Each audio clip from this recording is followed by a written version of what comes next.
श्री स्वामी समर्थ सर्वांना. छोट्याशा ब्लॉगमध्ये तुमचं स्वागत आहे. तर मी बटाटे आणून ठेवले होते कारण मला चिप्स करायचे होते. तर आदल्या दिवशी मी ते पाण्यात टाकून ठेवले मिठाच्या आणि थोडं तुरटी घालून पाण्यात टाकले. दुसऱ्या दिवशी थोडं 5 ते 10 मिनिट बॉईल करून त्यांना वाळत घालून घेतले. सकाळी 7 वाजता पोरं उठायच्या आधी, कारण दोन्हींनी मला करूच दिलं नसतं सो कारण. आणि संध्याकाळी मला खूप कामंसुद्धा होती. त्या दिवशी केक ऑर्डर होते आणि शिवांचे फ्रेंड्स होणार होते, सोसायटीमधलेच, खूप लांबचे नव्हते. पण तरी ते त्यांना सोबत बॅग घेऊन आले आणि त्यांचं थोडं सामान घेऊन आले, कारण ते आमच्याकडेच राहणार होते. त्या दिवशी त्यांची मूव्ही नाईट होती.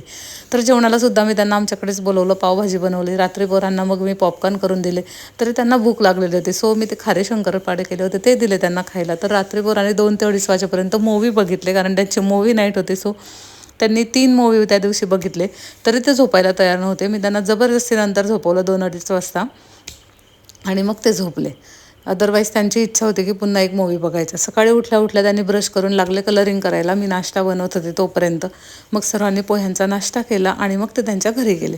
तर राहतात ते आमच्या इथंच, पण त्यांना यायचं होतं एक दिवस. आणि मला शिवांशीसुद्धा खूप इच्छा होती त्याच्या फ्रेंड्सला बोलवायची, एक दिवस मूव्ही नाईट करायची. सो त्यांना मी बोलवलं. ते गेल्यानंतर मग मी केक करून घेतला कंप्लीट माझा. नंतर शिवांशीच्या स्कूलमध्ये जायचं होतं, त्याआधी मी केक कंप्लीट करून तो डिलिव्हरसुद्धा करून आले होते. सोसायटीमधल्याच एका मैत्रिणीचा होता बाजूचा. नंतर शिवांशीच्या स्कूलमधून आले आणि मग नंतर आवरलं सर्व. तर चला भेटूया पुढच्या